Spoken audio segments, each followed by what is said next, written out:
Hello good morning student. मैं आदर्श नगरिया आज आपके सामने क्लास 10 के जो भी सारे फॉर्मूले हैं फिजिक्स के, वो सारे फॉर्मूले आपके सामने एक ही कॉन्सेप्ट के अंदर एक ही वीडियो के अंदर लेकर आया हो। और मैं आशा करता हूँ कि आपके ये सारे जो वीडियो है या ये सारे जो फॉर्मूले है वो आपके बोर्ड एग्जाम के अंदर बहुत ही मददगार साबित होने वाले हैं, ठीक ना। तो आपको क्या करना है, इस वीडियो के अंदर आपकी पेन और कॉपी लेकर बैठ जाना है और पेन और कॉपी लेकर के आपको इस वीडियो के अंदर जा रही जितने भी सारे क्वेश्चन है, जितने भी सारे मोस्ट फॉर्मूले हैं और उसके जितने भी यूनिट है मतलब मात्रक है, उनको आपको बखूबी से एक तरह डीपली से आपको उसको लर्न भी करना है, उसको सीखना भी है। मैं इस वीडियो के अंदर इसके अंदर जो भी फॉर्मूला है उसको सिर्फ आपको बता नहीं रहा हूँ, आपको प्लस याद करना भी सिखाऊंगा कि आपको ये फॉर्मूले और एग्जाम में इसमें से क्वेश्चन आपको देखने को मिल ही जाएंगे। ठीक है, तो चलिए हम शुरुआत करते हैं। सबसे पहले चैप्टर नंबर लाइट मतलब चैप्टर नंबर प्रकाश के बारे में याद करते हैं।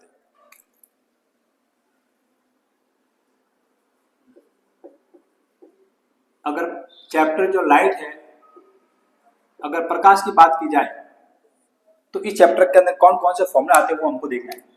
सबसे पहला जो फॉर्मूला है वो है फोकस दूरी F।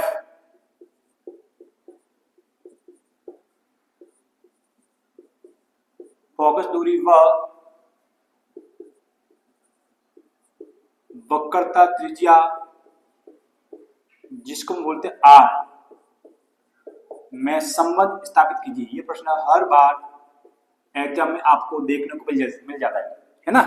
Relation between focus length and curvature radius. तो देखिए इसका फॉर्मूला क्या होता है, इसके अंदर इसका फॉर्मूला होगा एफ जो होगा, एफ जो क्या फोकल लेंथ है वो होती है R/2 होती है। क्या होती है, फोकल लेंथ जो होती है वो कर्वेचर रेडियस की क्या होती है, हाफ होती है। या अपन कहने हैं तो वक्र रेडियस की क्या होती है, आधी होती है। या तो ये लिखेंगे या क्या लिखेंगे, यहाँ पर अगर हमको R अगर फाइंड करना है तो अपन लिखेंगे R बराबर क्या होगा 2 × F होगा। क्या होगा 2 × F होगा। मतलब जो वक्र त्रिज्या जो होती है वो फोकस दूरी की क्या होती है, दुगनी होती है। ठीक है, एक तो ये फॉर्मूला आपका निकल के ये सामने आता है। दूसरा आपका फॉर्मूला निकल के सामने आता है, एक आता है स्नेल का नियम। स्नेल का नियम, लॉ ऑफ स्नेल। वो स्नेल का नियम क्या कहता है, स्नेल का नियम कहता है कि sine i upon sine r ये ऑलवेज क्या होते हैं, कांस्टेंट होते हैं। क्या होते हैं, ऑलवेज कांस्टेंट होते हैं। मतलब अपवर्तन कोण की जो ज्या है जिसको अपन साइन आई बोलते हैं, और परावर्तन कोण की जो अपवर्तन किरण की जो ज्या है साइन आर, इन दोनों का जो अनुपात होता है वो हमेशा क्या देखने को मिल जाएगा, हमको एक कांस्टेंट मतलब नियतांक मिलने को मिल जाएगा, जिसको अपन क्या कहते हैं, अपवर्तनांक कहते हैं। क्या कहते हैं, अपवर्तनांक कहते हैं। इसको अपन कहते हैं अपवर्तनांक, रिपेंडिंग एंगल। ठीक है, अब इसमें यह भी देखना है, इसमें एक फॉर्मूला होता है अपवर्तनांक का, जो क्या होता है अपवर्तनांक मतलब अगर म्यू आपको निकालना है तो वो होता है C/m। क्या होता है, C/m। इसमें जो C दिख रहा है वो C क्या है, वो है प्रकाश की चाल। प्रकाश की किसमें चाल, निर्वात में चाल। ठीक है, M क्या होती है, M होती है माध्यम में चाल। माध्यम आपके दो टाइप के होते हैं, आपको बताइए। एक तो होता है विरल माध्यम, एक होता है सघन माध्यम, रेयर मीडियम और आपका डेंसर मीडियम। अब प्रकाश में जो निर्वात की चाल होती है वो हमेशा फिक्स होती है। उसकी वैल्यू कितनी होती है, 3.0 × 10⁸ मीटर पर सेकेंड। ये वैल्यू हमेशा फिक्स होती है। अब अगर आपको ऐसा बोल दिया जाए कि आपको अपवर्तनांक निकालना है मीडियम 1 के सापेक्ष मीडियम 2 का निकालना है।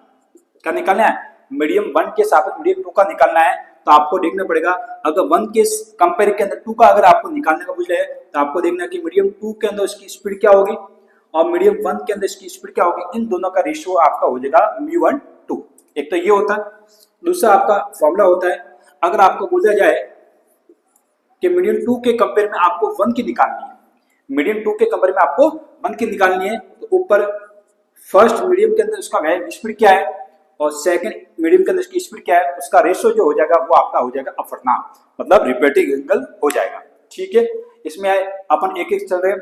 V2 क्या है, सॉरी ये V स्क्वायर हो जाएगा, हमको V2 लिखना था, V2 और V1, यहाँ पर हमको V1 और V2 लिखना है। ठीक है ना, तो ये V2 क्या है, V2 मतलब आपको सेकंड माध्यम के अंदर उसकी लाइट की स्पीड कितनी है और फर्स्ट माध्यम के लाइट की स्पीड कितनी है।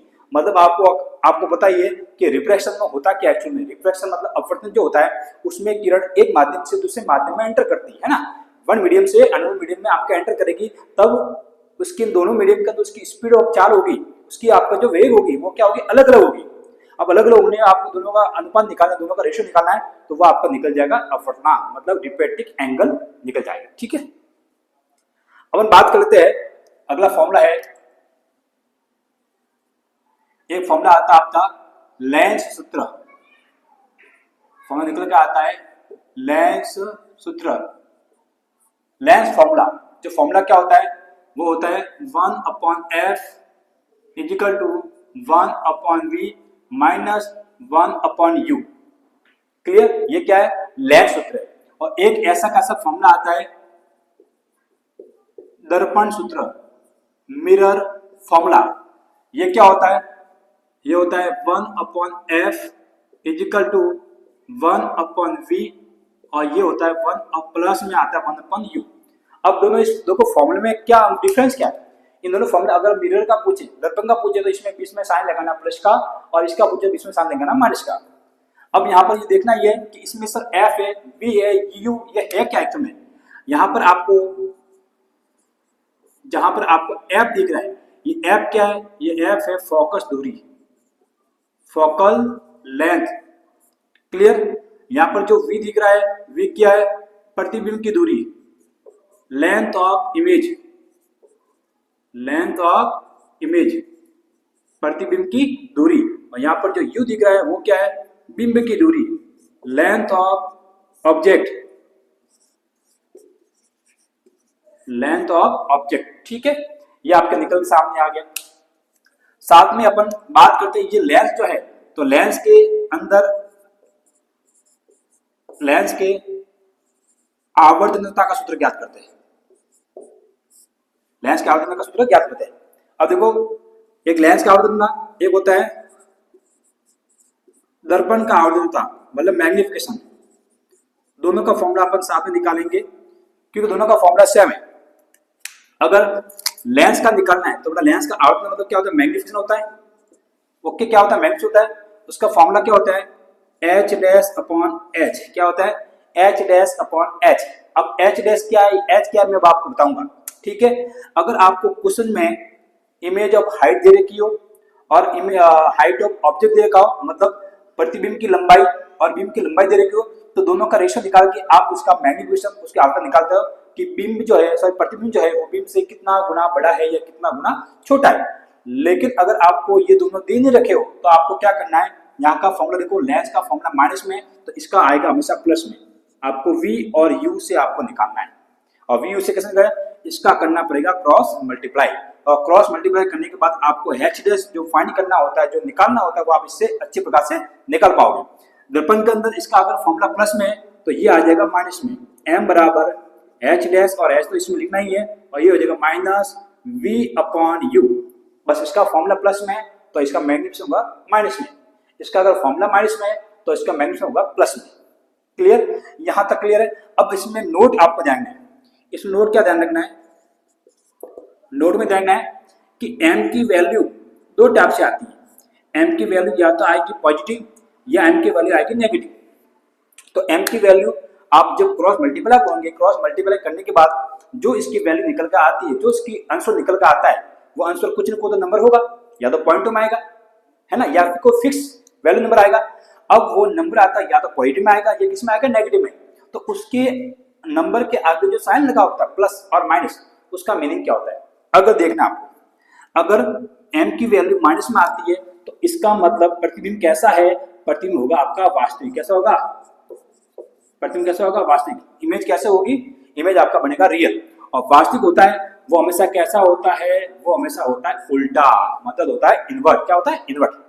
अगर साइन प्लस आ जाए तो इसका मतलब होता है प्रतिबिंब आभासी, मतलब होता है वर्चुअल। कैसा होता है? वर्चुअल। और वर्चुअल होता है वो हमेशा कैसा होता है? सीधा, मतलब इरेक्ट होता है। क्या होता है? इरेक्ट होता है। ये आपको जरूर बात करना है, ठीक है। एक बात आपको ये भी ध्यान रखनी है नोट के अंदर कि आपकी एम जो है, मैं यहां लिख लेता हूं, आपकी जो एम है, एम की वैल्यू अगर एक से क्या है? ज्यादा है, इसका मतलब क्या होगा? अगर m की वैल्यू एक से ज्यादा है इसका मतलब क्या है? अगर m की वैल्यू एक से क्या है? कम आए तो क्या होगा? और m की वैल्यू अगर एक के बराबर आए तो क्या होगा? इन तीनों का मीनिंग भी आपको पता होना चाहिए। चलो देखते हैं। सबसे पहले देखते हैं, अगर m की वैल्यू एक से क्या है? कम आए, इसका मतलब जो बिंब है, प्रतिबिंब जो वो क्या होगा? छोटा होगा। क्या होगा? प्रतिबिंब कैसा होगा? छोटा होगा, इमेज छोटा होगा। अगर m की वैल्यू एक से अगर ज्यादा है तो प्रतिबिंब कैसा होगा? इमेज कैसा होगा? बड़ा होगा। और अगर m की वैल्यू एक के अगर इक्वल आ रही है तो प्रतिबिंब का आकार एक के मतलब बिंब के क्या होगा? बराबर, समान आकार होगा। किसके?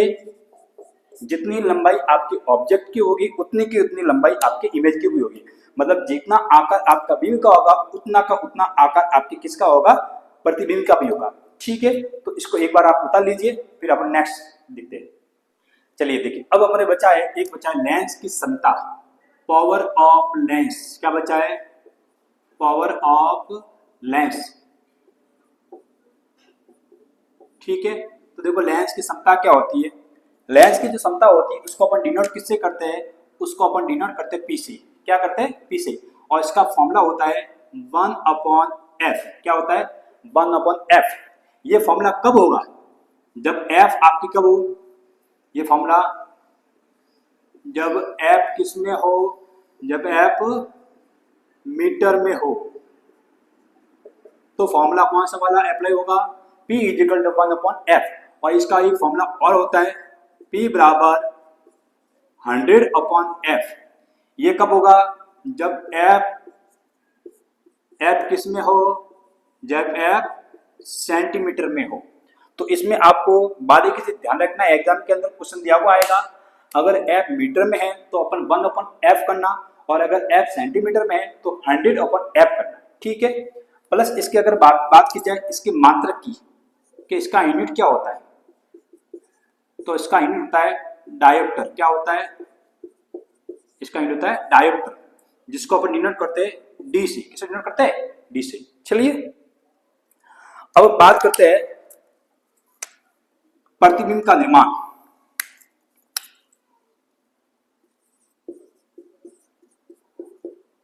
दर्पणों से, हैशटैग दर्पणों से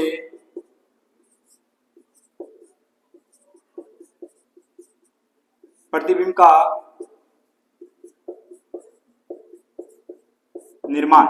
ठीक है, तो सबसे पहले पढ़ेंगे अपन अवतल दर्पण से।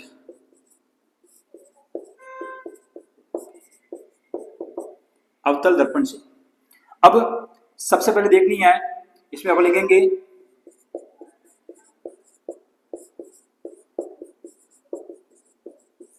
बिंब की स्थिति कैसे होगी?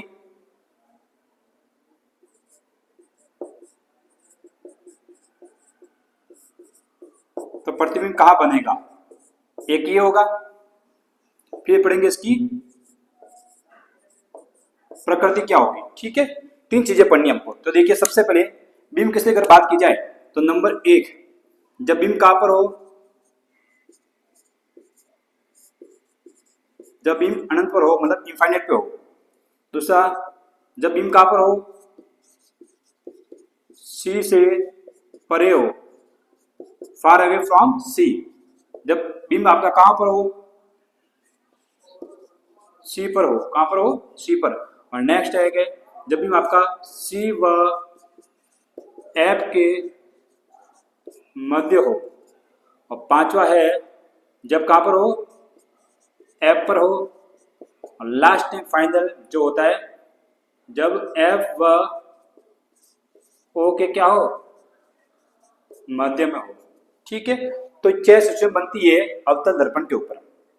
तो देखना आपको, अगर बिंब आपका कहां पर है? अनंत पर है, तो उसका इमेज जो है प्रतिबिंब जब वो हमेशा कहां बनेगा? एफ पर बनेगा। कहां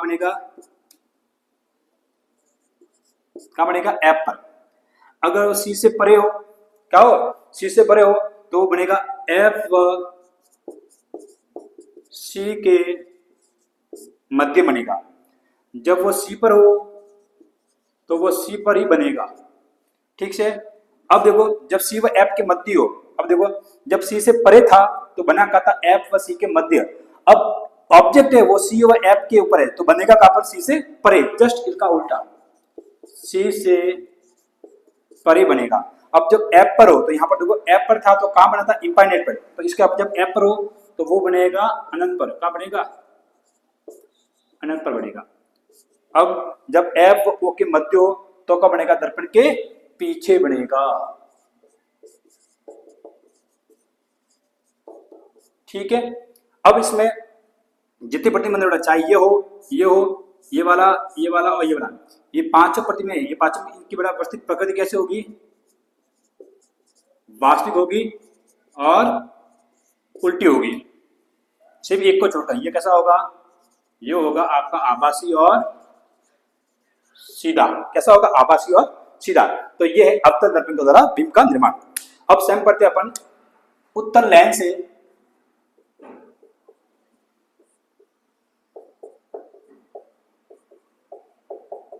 प्रतिबिंब का निर्माण।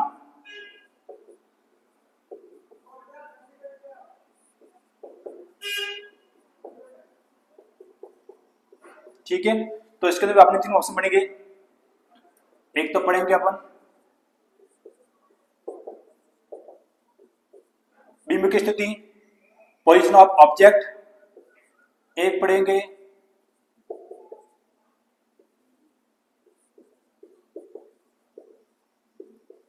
प्रतिबिंब की स्थिति, पोजीशन ऑफ इमेज, और एक बनेंगे अपनी प्रकृति, मतलब जो इमेज बनेगा उसकी नेचर कैसी होगी, या तो होगा वास्तविक या होगा आपका उल्टा, या तो बनेगा रियल या बनेगा वर्चुअल। तो देखते हैं इसके अंदर सबसे पहले कहां पर हो, वही पहले आप तो वही होता है अनंत पर।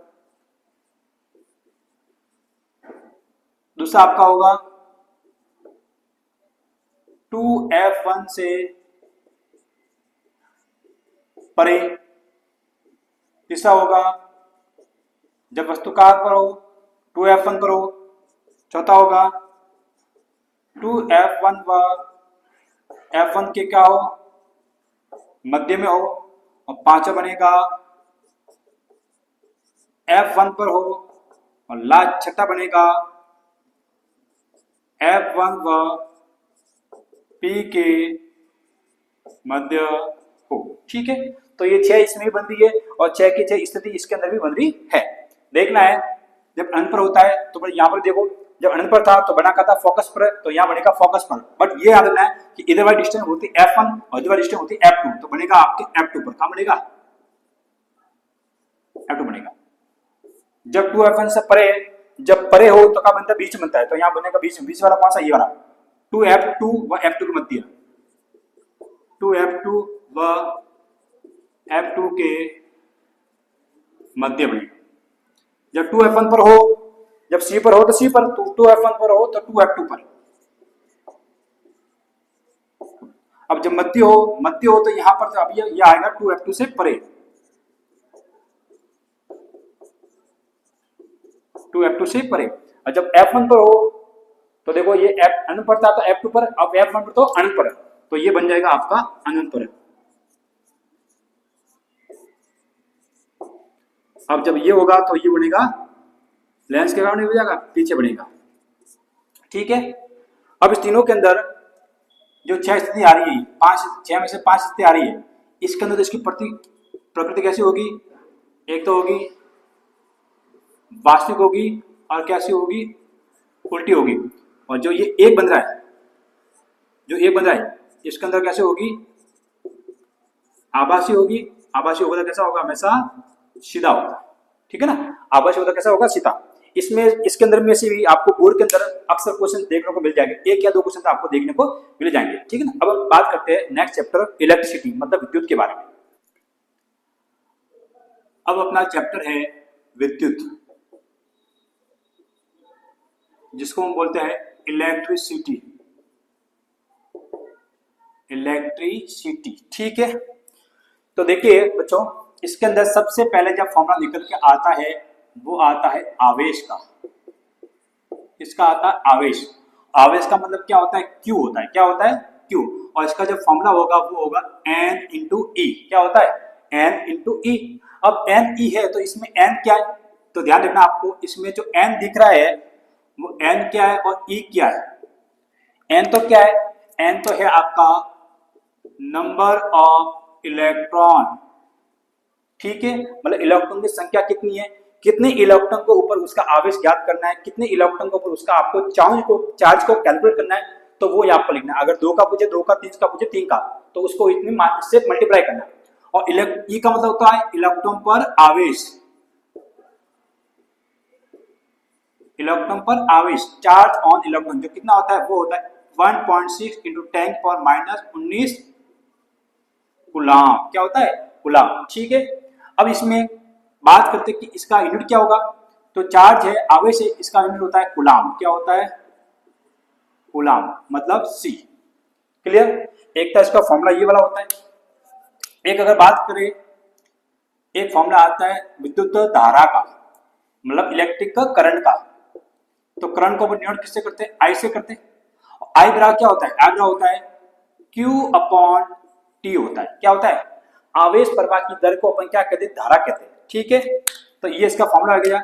इसके अंदर Q कौन है? इसके अंदर Q तो है आवेश। क्या है?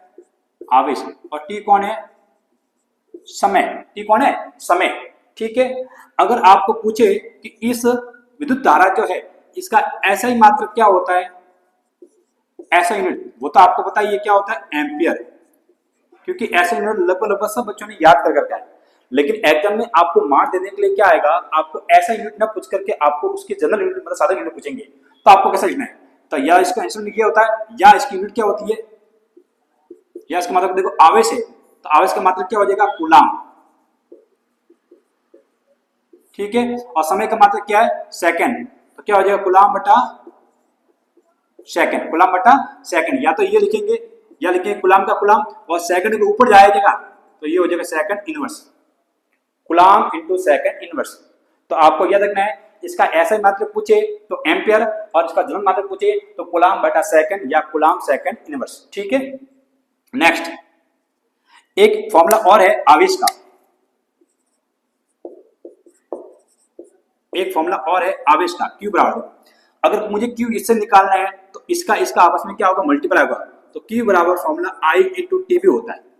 Q बराबर फॉर्मूला I इंटू टीवी होता है। अब यहां से जब यहाँ पर इसका मात्रक था कूलाम, लेकिन यहाँ पर इसका मात्रक कूलाम ना होगा, कुछ और होगा। वो होगा क्या? देखो यहाँ पर I है तो I का मात्रक क्या होता है? एम्पियर। क्या होता है? एम्पियर। और T है, T का मतलब क्या होता है? सेकंड। तो मल्टीप्लाई में आएगा तो ये हो जाएगा सेकंड। तो एम्पियर इंटू सेकंड किसका मात्रक है? वो मात्रक है आपके आवेश का। किसका मात्रक है? आवेश का। ये आपको जरा सा ध्यान रखना है।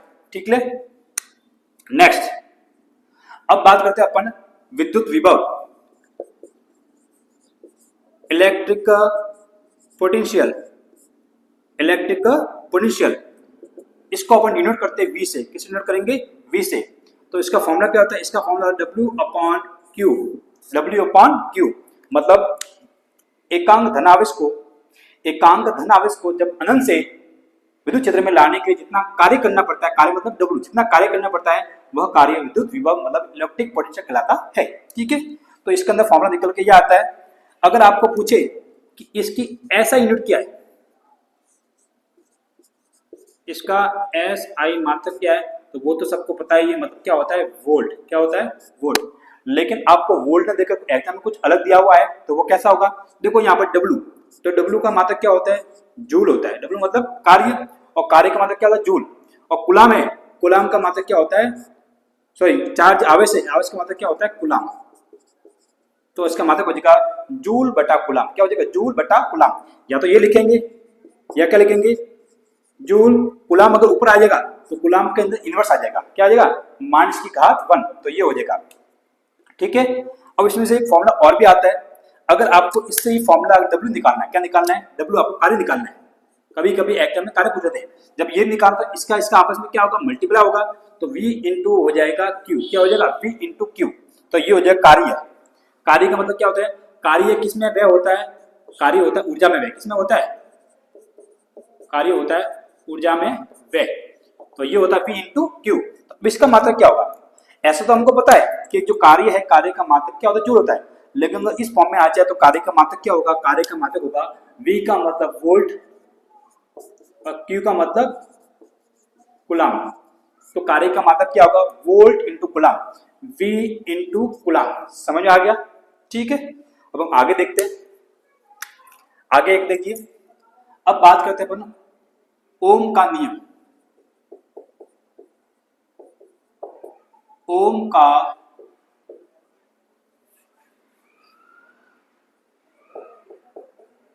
अब हम बात करते हैं ओम का नियम, लॉ ऑफ ओम्स। तो ओम्स का लॉ क्या कहता है? ओम्स का लॉ कहता है कि किसी भी सुचालक तार के किनार पर उत्पन्न विभवांतर, किसी भी सुचालक तार के किनार पर उत्पन्न विभवांतर, उसमें प्रवाहित होने वाली धारा आई के क्या होता है? समानुपाती होता है, मतलब परपेंडिकुलर होता है। तो अपन लिख लेंगे V समानुपात I। जब इस लाइन को खोलेंगे तो निकल के आता है V इजिकल टू आपका आ जाएगा R I आ जाएगा। तो यहाँ पर R आया, तो R को अगर निकालना है तो आपको R को निकालना है, तो I चला जाएगा V के नीचे, तो ये हो जाएगा V अपॉन I। तो फॉर्मूला निकल के आ गया R बराबर V अपॉन I। ये क्या है? ओम का नियम है। ये क्या? ओम का नियम है। अब इसमें देखना है कि ओम के नियम के अंदर R तो R है, तो R का मात्रक क्या होता है? R का मात्रक सबको पता है, ऐसे मात्रक इसका क्या होता है? प्रतिरोध। R का मतलब होता है प्रतिरोध। क्या होता है?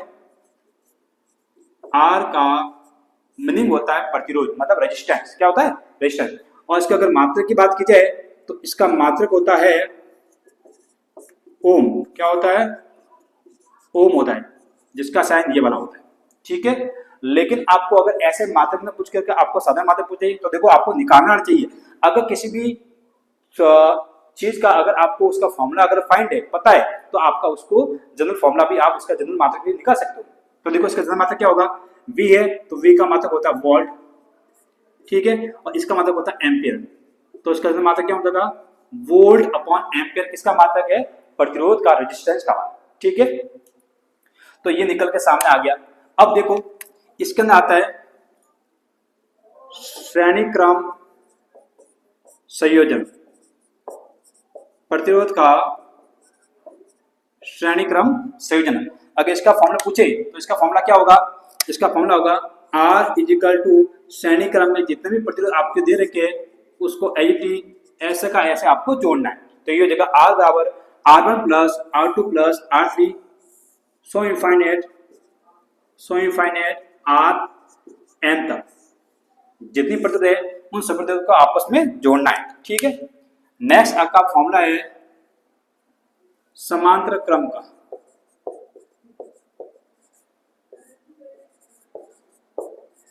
समांतर क्रम संयोजन, पैरेलल कॉम्बिनेशन।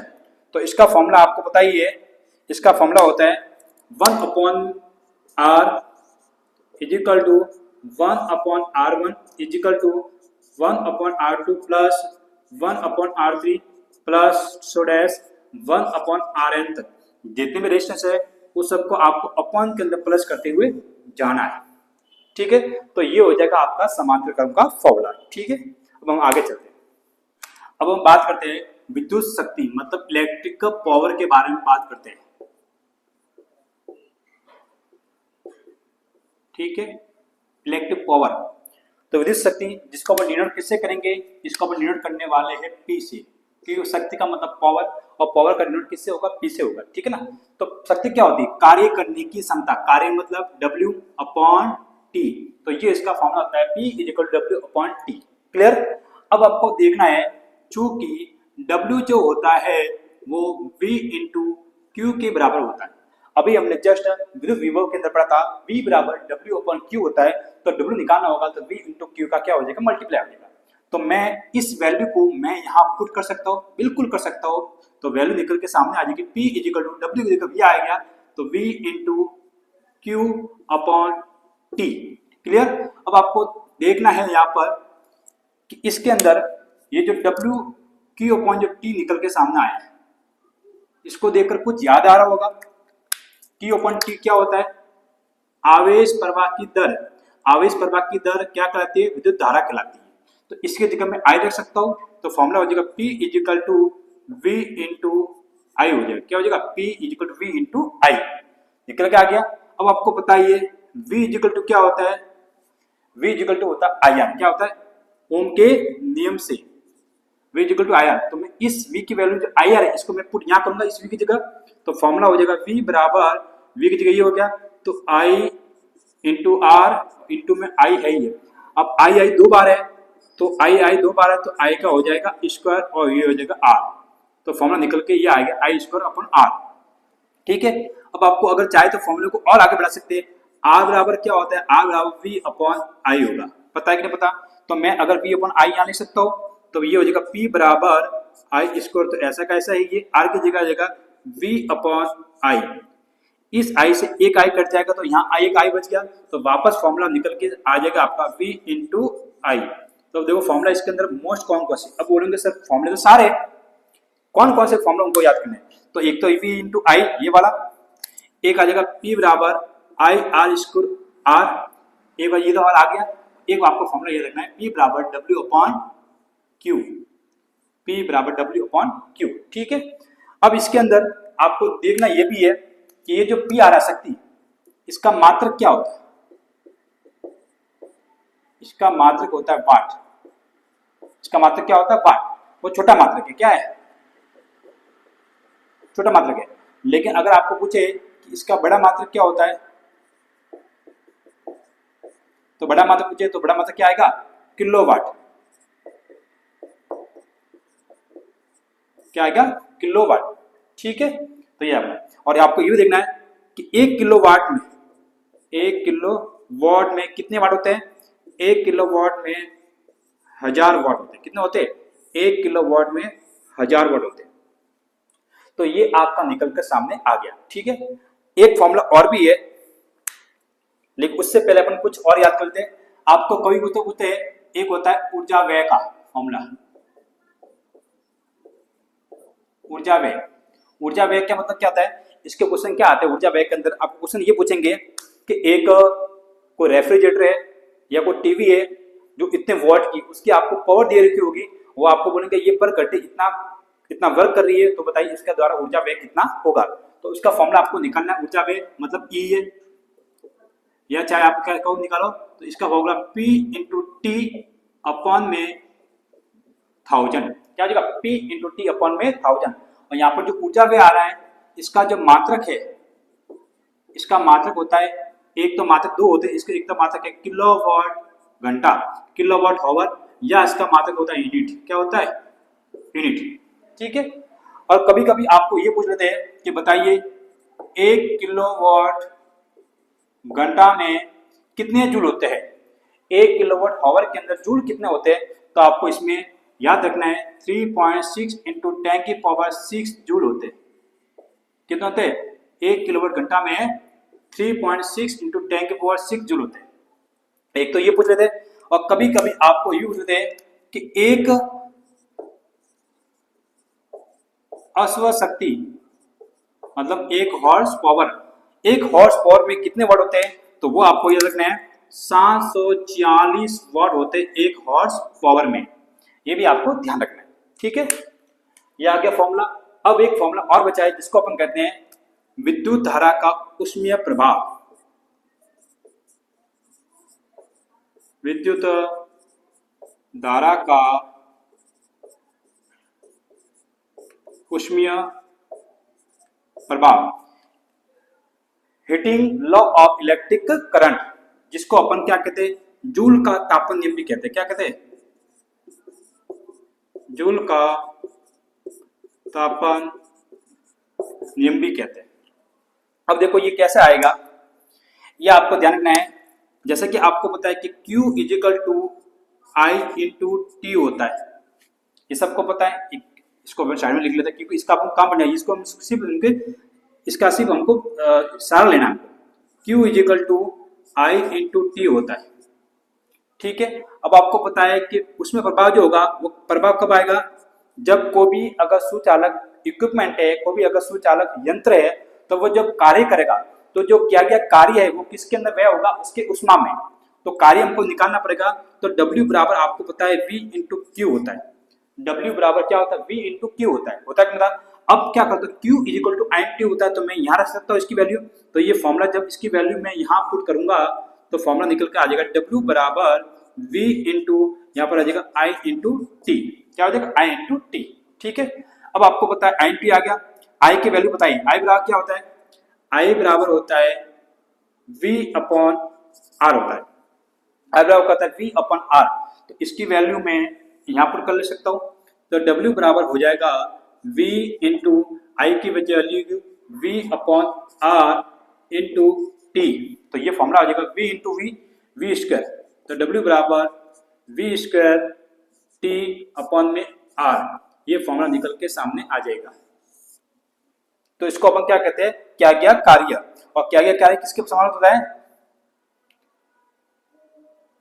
अब इसके अंदर अपन ये भी कर सकते हैं, हमको पता है V बराबर क्या होता है? V बराबर आई आर होता है, होता है कि नहीं? V बराबर आई होता है।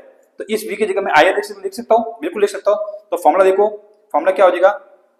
फॉर्मूला अपन यहाँ कर लेते हैं, W की जगह W, V स्क्वायर है तो V स्क्वायर की जो वैल्यू है, तो अगर V को स्क्वायर है तो आई स्क्वायर हो जाएगा। तो ये हो जाएगा आई स्क्वायर और ये हो जाएगा आर स्क्वायर। इंटू में कौन है? टी, ये आ गया टी। अपॉन में कौन है? आर, तो ये आ जाएगा अपना आर। ठीक है, अब देखिए आर स्क्वायर से आर कट जाएगा तो यहाँ बच जाएगा एक आर। क्या बचेगा? एक आर। तो फॉर्मूला निकल के सामने आया W बराबर आई स्क्वायर आर और टी, आई स्क्वायर आर टी।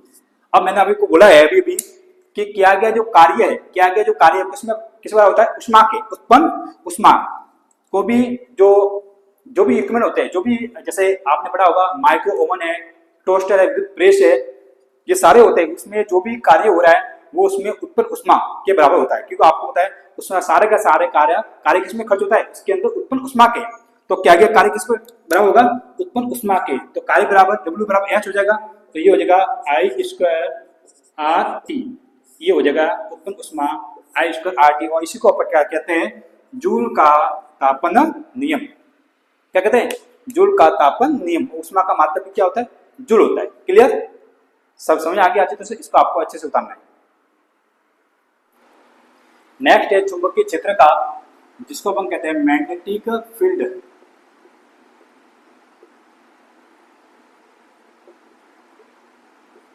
ठीक है, तो चुंबकीय क्षेत्र को अपन डिनोट किससे करते हैं? चुंबकीय क्षेत्र को अपन डिनोट करेंगे बी से।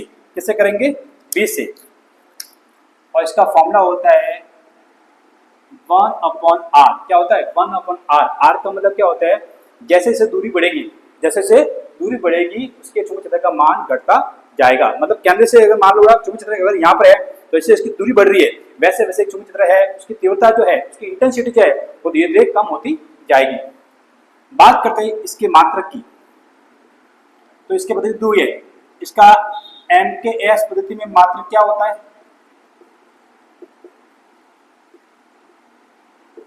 एक तो ये, या आपको पूछेगा CGS पद्धति में मात्रक क्या होता है। अब आप बोलोगे सर ये MKS CGS क्या है, या आप जब 11 में जाओगे तो 11 के अंदर फिजिक्स के अंदर आपको समझ में आ जाएगी। ठीक है ना? फिलहाल आप अभी के लिए ध्यान रखो, MKS के अंदर इस चुंबकीय क्षेत्र है, इसका जो मात्रक होता है वो होता है टेस्ला। क्या होता है? टेस्ला होता है। और CGS में इसका मात्रक होता है गॉस। क्या होता है? गॉस। और आपको ये भी ध्यान रखना है कि एक जो टेस्ला होता है, 1 टेस्ला जो है वो 10 की पावर 4 गॉस के इक्वल होता है। ये भी आपको ध्यान रखना। ठीक है, एक होता है फॉर्मूला है चुंबकीय बल का, मैग्नेटिक फोर्स, उसका जो फॉर्मूला होता है जिसको अपन डिनोट करते हैं F से। F होगा I B L और साइन थीटा। इसमें आपको देखना है इसमें I क्या है? I का मतलब होता है धारा, B का मतलब होता है चुंबकीय क्षेत्र, L का मतलब होती है लंबाई, जो चालक की लंबाई, और साइन थीटा है जो चालक थीटा, चालक की जो लंबाई है और विद्युत प्रवाह उसके बीच में जो बना हुआ कोण होता है उस कोण को बोलेंगे साइन थीटा। ठीक है, तो ये होता है चुंबकीय बल। तो आशा करता हूँ ये जितने भी मैंने फॉर्मूले बताए, जितने भी आपके मात्रे बताए, ये आपके बोर्ड के अंदर अच्छे से साबित होने वाले हैं और आपको अच्छे से याद करना। आज के लिए इतना ही। Bye bye, take care.